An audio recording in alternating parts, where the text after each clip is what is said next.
Welcome back, everybody, to another episode of the Atheniano Show, where each episode is a new ripple, containing unknown but unlimited impact. Um, Today, we are going to begin a series on free speech. And to start off that series, today we're going to be talking about a 1969 U.S. Supreme Court case called Brandenburg v. Ohio.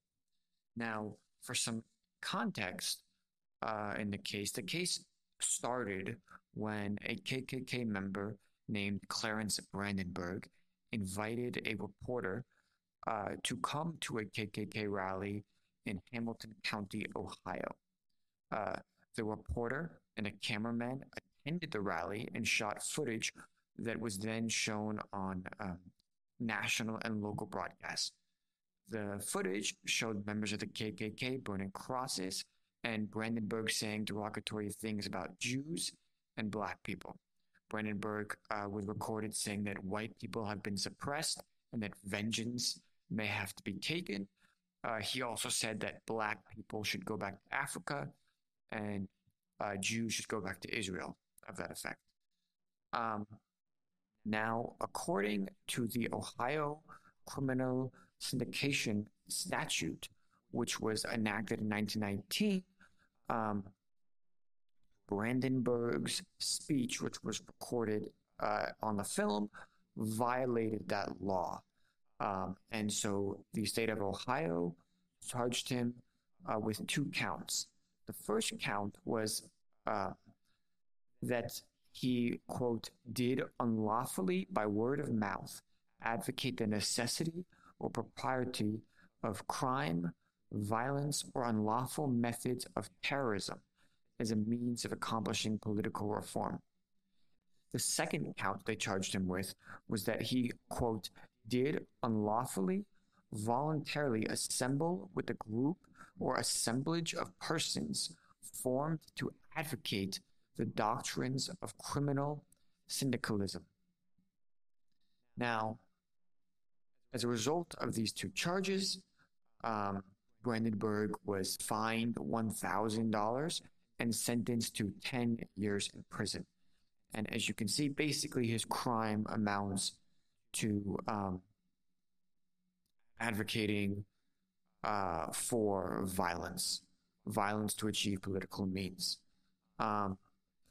And it's quick note here, the Ohio's criminal syndication statute, which is the one that is questioned in this case, is not dissimilar from a lot of other laws passed at that time by states outlawing this kind of speech. So, for example, in California, they had a law that was upheld in 1927 in the Whitney v. California case, which stated that advocating violent means to achieve political economic ends involves a danger to the state and therefore can be outlawed. So anyway, Brandenburg was charged $1,000 by the state and sentenced to 10 years in prison. However, Brandenburg appealed the case on the grounds that the charge violated his First and 14th Amendment rights. Initially, the Appeals Court of Ohio confirmed the ruling. So they said that his conviction was lawful. And then he appealed it to the Supreme Court of Ohio, which also said that, which also upheld the ruling, saying that no constitutional question existed in the case. Brandenburg then appealed it to the Supreme Court, which eventually reversed the decision per curiam, which basically means as one. And the Supreme Court ruled that the Ohio law was unconstitutional because it punished people who, quote, advocate or teach the duty, necessity, or propriety of violence, but makes no attempt to distinguish advocacy for violence from incitement to imminent lawless action. And the court cited in this ruling the 1961 Noto v. United States case, in which the court reversed a conviction based on the Smith Act, which was basically an act that made it illegal to advocate the violent overthrowing of the government. Um, and in that Noto v. U.S. case in 61, the court overturned a ruling in which the Noto, who was a member of the Communist Party, was convicted. They overturned his conviction, saying, quote, the mere abstract teaching of the moral propriety or even moral necessity for resort to violence is not the same as preparing a group for violent action and steering it to such action. So, again, in 61, the court says we must distinguish between advocating for violent action and inciting that action. And so the Supreme Court in the Brandenburg case says the Ohio law is unconstitutional because it does not make this distinction. It does not make the distinction between advocating for violence or unlawful action and inciting that lawful action. And so, again, the court reversed Brandenburg's decision and basically gave him, got him off scotch-free. He didn't have to face any of the charges. And in the opinion, or in their decision, in the court's decision, they said that any statute or any law that purports to restrict speech must draw a distinction between advocacy and incitement, and that a state, and this is important, they said that a state cannot forbid advocating the use of force or unlawful conduct unless it is directed toward inciting this conduct and is likely to incite or produce such action. Now, the key word here is likely, right? Because what does it mean for speech to make an event or an action likely to occur? There's no steadfast or hard rule in determining in what situations or in what scenarios does my speech amount to making it likely that the action I'm advocating for will happen. So clearly, they're saying this is a subjective call, right?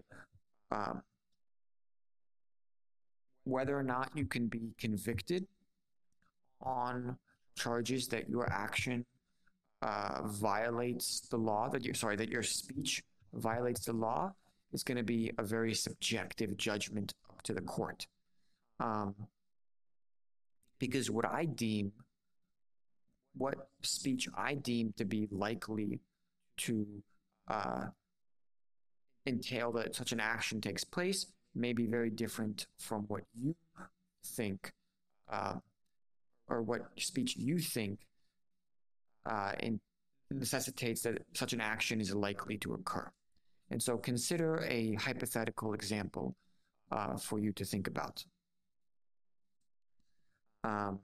Consider a man on the same day as the Puerto Rican Day Parade is giving a speech to a bunch of people saying that the country can only reach its full potential if all the Puerto Ricans are killed. Now, let me know in the comments, do you think that this speech makes it likely that Puerto Ricans are going to be killed? In other words, is it likely that Puerto Ricans are going to be killed because of that speech? And you may say, well, I don't know, it depends. Well, so let me give you some other scenarios for you to think about. What if this person advocates for the killing of Puerto Ricans in a small town in Oregon, but the Puerto Rican Day Parade takes place in New York? What do you think? Does your answer change?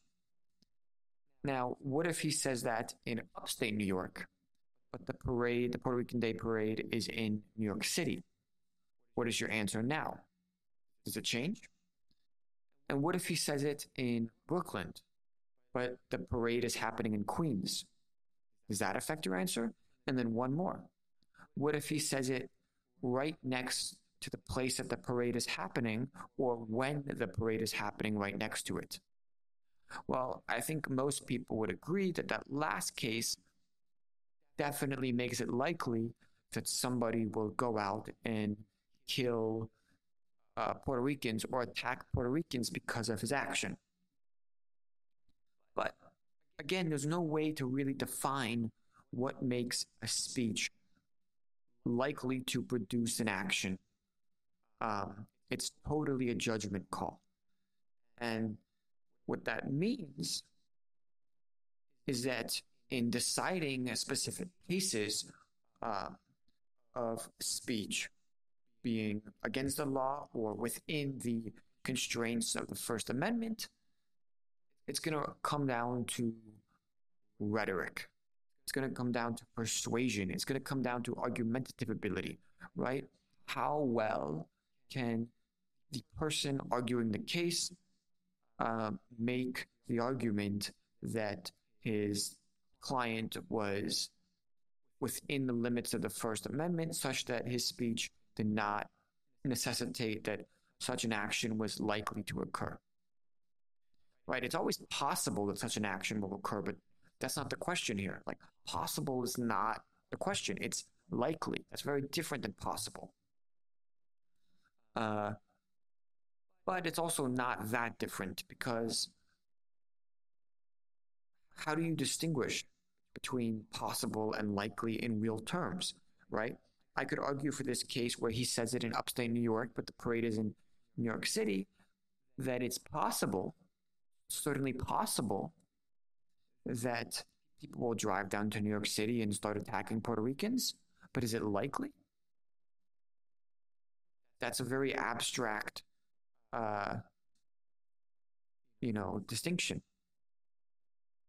And so I guess the point I'm trying to get at in this case is, whether you agree with it or not, or however you feel about it, it means that there is no hard, steadfast rule, and that a lot of cases are going to come down to subjective judgment, which is not going to ignore empirical facts, but is not going to be solely based on empirical facts, such that a lawyer's argumentative ability will play a large role in deciding these cases. So that's the end of this first video on free speech. There will be more in the future. I'm taking a class on free speech, which is why I'm doing this series. But let me know what you think in the comments of this entire thing. Please subscribe if you like this video. Give me your thoughts, hit the thumbs up button, and share it with anybody who you think would enjoy. So yes, peace out. Have a wonderful rest of your day. And thank you guys so much again for listening. Peace.